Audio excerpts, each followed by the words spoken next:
আসেন আরেকটা হাদিস আমরা শুনি, যেই হাদিসের মধ্যে আসলে কয় শ্রেণীকে আল্লাহ ক্ষমা করবেন না, এখানে কিন্তু 3 শ্রেণী হয়ে আছে। আল বাইহাকি ফি শুআবিল ঈমানের 3837 নম্বর হাদিস। কত বললাম? عن عائشة رضي الله تعالى عنها قالت دخل علي رسول الله صلى الله عليه وسلم। আয়েশা রাদিয়াল্লাহু তাআলা আনহা বলেন, একদিন আল্লাহর রাসূল আমার ঘরে আসলেন, ঘরে আসছেন। ফাওয়াজা আনহু সাওবাইহি, আল্লাহর রাসূল তার কাপড় খুললেন। সুম্মা লাম ইয়াস্তাতিম আন কামা ফালাবিসাহুমা, আল্লাহর রাসূল বেশি দেরি করলেন না, আবার কাপড় পরিধান করলেন, বাহিরে চলে গেলেন। ফাআখাযাতনি গায়রাতুন শাদীদা, আমার আত্মমর্যাদায় লাগলো। কোথায়? আমার আত্মমর্যাদায় লাগলো। আমার কাছে রাসূল আসলেন আবার চলে গেলেন, এটা তো হতে পারে না। আমার কি অপছন্দ হয়েছে যে আল্লাহর রাসূল চলে গেলেন? আজকে তো আমাদের আত্মমর্যাদা বোধ নাই। আত্মমর্যাদা বোধ বুঝেন আমরা? আত্মমর্যাদা বোধ যদি আমাদের থাকতো তাহলে আমাদের নিজেদের স্ত্রীদেরকে বেপরদায় চলাফেরা করাতাম না। এর নাম হলো আত্মমর্যাদা বোধ। তো যাই হোক, আয়েশা রাদিয়াল্লাহু তাআলা আনহার আত্মমর্যাদায় খুব লাগছে। রাসূল আসলেন, চলে গেলেন। যখন আল্লাহর রাসূল বের হয়ে গেছেন, উনি বলেন ফাখরাজতু আন আতবিআহু, আমি আল্লাহর রাসূলের পিছনে পিছনে গেছি। ফাদরাকতুহু বিল বাকিঈ বাকিঈল গরগাদি, আমি আল্লাহর রাসূলকে কোথায় পাইলাম? বাকিউল গরগাদি। বলেন বাকিউল গরগাদ, বাকিউল গরগাদ। এই যে যেটাকে আমরা জান্নাতুল বাকি বলি, মসজিদ নববীর পার্শ্বে যে বিশাল একটা কি কবরস্থান, এর নাম কি হাদিসের ভাষায়? বাকিউল গরগাদ। এর নাম জান্নাতুল বাকি নয়। এটা আমাদের বাংলাদেশে চলে, খুব চলে, কিন্তু ওখানে কি লেখা আছে? বাকিউল গরগাদ। হাদিসের ভাষায় বাকিউল গরগাদ, মদিনাবাসীদের কাছে বাকিউল গরগাদ, আমাদের কাছে জান্নাতুল বাকি। এই হলো আমাদের ভুল। আল্লাহ আমাদেরকে বোঝার তৌফিক দান। আমি ওখানে গিয়ে এই যারা ওখানকার যারা আরবিয়ান মদিনাবাসী তাদেরকে জিজ্ঞাসা করছি, মাসমুহা বাকিউল গরগাদ। হ্যাঁ, হাদিসের ভাষা বাকিউল গরগাদ, আর আমরা এটার নাম দিছি কি? জান্নাতুল বাকি। আল্লাহ আমাদেরকে সহি বুঝদান করে। গিলা দেখলাম যে আল্লাহর রাসূল বাকিউল গরগাদে দাঁড়িয়ে আছেন।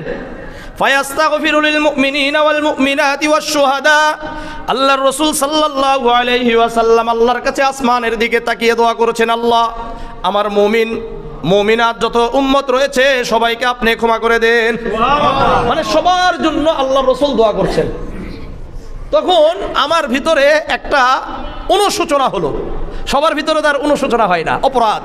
দেখেন আয়েশা রাদিয়াল্লাহু তাআলা আনহা শুধুমাত্র একটু কি চিন্তা করছেন, কিরে আমার রাসূল, আমার স্বামী আমার কাছে আসলার চলে গেল, কোথায় যায়? কোন স্ত্রীর কাছে যায়, অথবা কোথায় গেল, এর জন্য বের হয়েছে।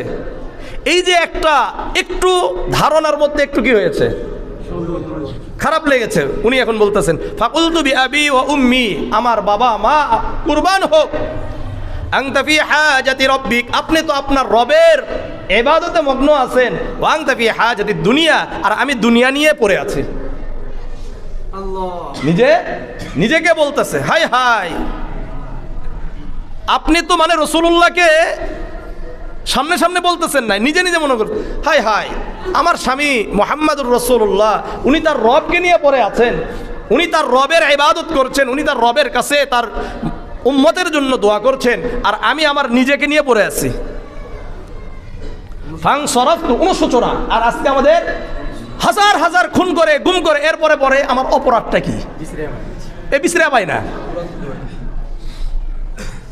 বিশ্রে পাই না, যে মানে খুঁজে পাচ্ছে না যে অপরাধটা কি। শোনেন, যারা নিজের অপরাধকে বুঝতে পারে না, যাদের অনুশোচনা নাই, এরা কখনো মানুষের কাতারের মধ্যে পড়ে না।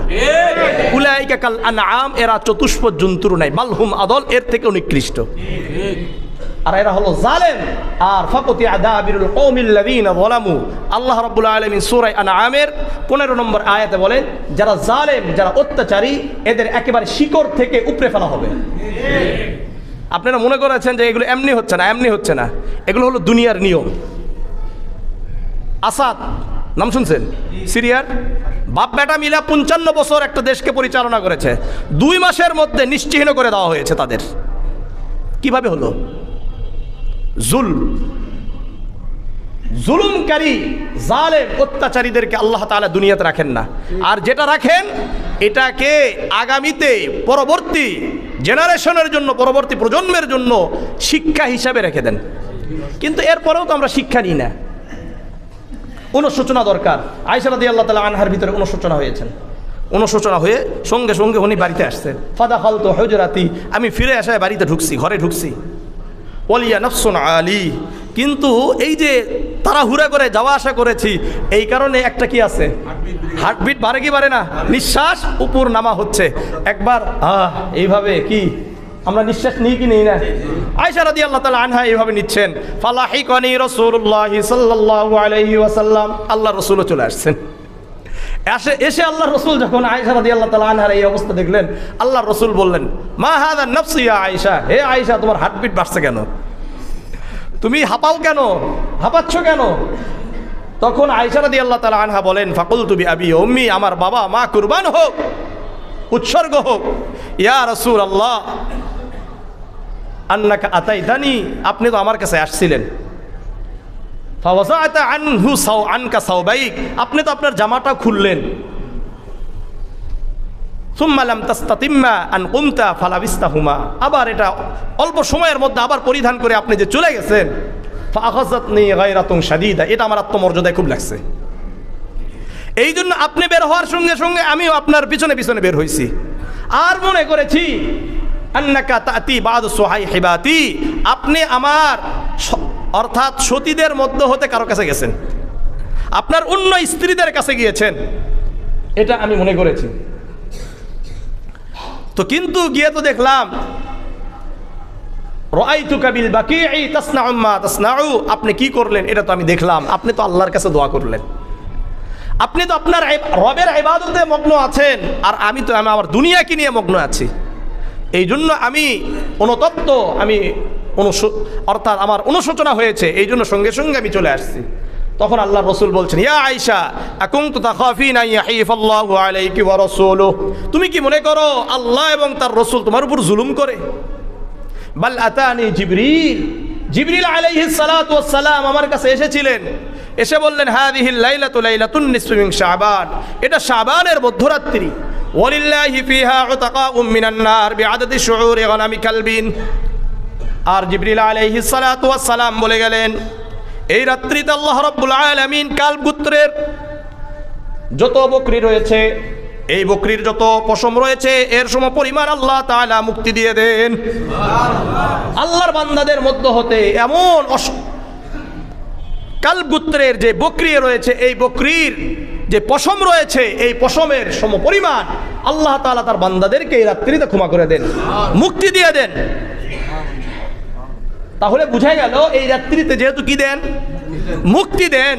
কি দেন? মুক্তি দেন। এই জন্য আমাদের বাংলাদেশ সহ পাকিস্তান, তারপরে ভারত, এইগুলোতে এই রাত্রিকে কি বলা হয়? মুক্তির রাত্রি বলে। এটা এমন কোনো কি ভুলের কিছু না। কিন্তু কোরআন এবং হাদিসের পরিভাষায় আমি আপনাদেরকে বারবার বলি, নামাজের জায়গায় সালাত বলেন, রোজার জায়গায় সিয়াম বলেন, লাইলাতুন নিসফি মিন শাবান বলেন, শাবানের মধ্যরাত্রি। আমরা সবে কদর বলি না? সবে কদর বলতে কোরআন হাদিসে কোথাও আছে? আছে কি? লাইলাতুল কদর আছে কি? আছে লাইলাতুল কদর আছে। তো সবে বরাত নাই, লাইলাতুন নিসফি মিন শাবান রয়েছে, শাবানের মধ্যরাত্রি। এরপরে এই হাদিসের মধ্যে রাসূল বলেন, লা ইয়ানদুরু ফিহা ইলা মুশরিকিন ওয়ালা ইলা মুশাহিনিন, আল্লাহ রাব্বুল আলামিন এই রাত্রিতে মুশরিকদের দিকে আল্লাহ তাকান না, ওয়ালা ইলা মুশাহিনিন হিংসুকের দিকে আল্লাহ তাকান না, ওয়ালা ইলা কাতিই রহিমিন আত্মীয়তা ছিন্নকারীর দিকে আল্লাহ তাকান না, আল্লাহ আত্মীয়তা ছিন্নকারীর দিকে তাকান না, ওয়ালা ইলা মুসবিলিন টাকনুর নিচে কাপড় পরিধানকারীর দিকে আল্লাহ তাকান না। কিসের দিকে? আবার বলেন, টাকনুর নিচে যারা কাপড় পরিধান করে এদের দিকে আল্লাহ তাকান না। ওয়ালা ইলা আকিল লিওয়ালিদাইহি, পিতা মাতার অবাধ্য সন্তানের দিকে আল্লাহ তাকান না। বুঝা যায়? 6 নম্বর বলে ইলা মুদমিনি খমরিন, মদ পানির পানকারীর দিকে আল্লাহ তাকান না। কয়টা গেল? এখানে 6টা, এর মধ্যে কিন্তু আগে আছে 2টা, মোট হলো 7 শ্রেণী। মোট কয় শ্রেণী? সব মিলে এই কয়েকটা হাদিস থেকে আমরা বুঝলাম যে 7 শ্রেণীকে আল্লাহ তাআলা এই রাত্রিতে ক্ষমা করবেন না। কয় শ্রেণী? আমার সাথে একটু বলেন। 1 নম্বর মুশরিক, 2 নম্বর হিংসুক, 3 নম্বর মানুষ হত্যাকারী, 4 নম্বর আত্মীয়তা ছিন্নকারী, 5 নম্বর টাকনুর নিচে কাপড় পরিধানকারী, 6 নম্বর মা বাবার অবাধ্য সন্তান, 7 নম্বর মদ পানকারীর দিকে আল্লাহ তাকান না। এই জন্য এই 7টা জায়গা থেকে, এই 7 শ্রেণী থেকে আমাদেরকে বিরত রাখতে হবে।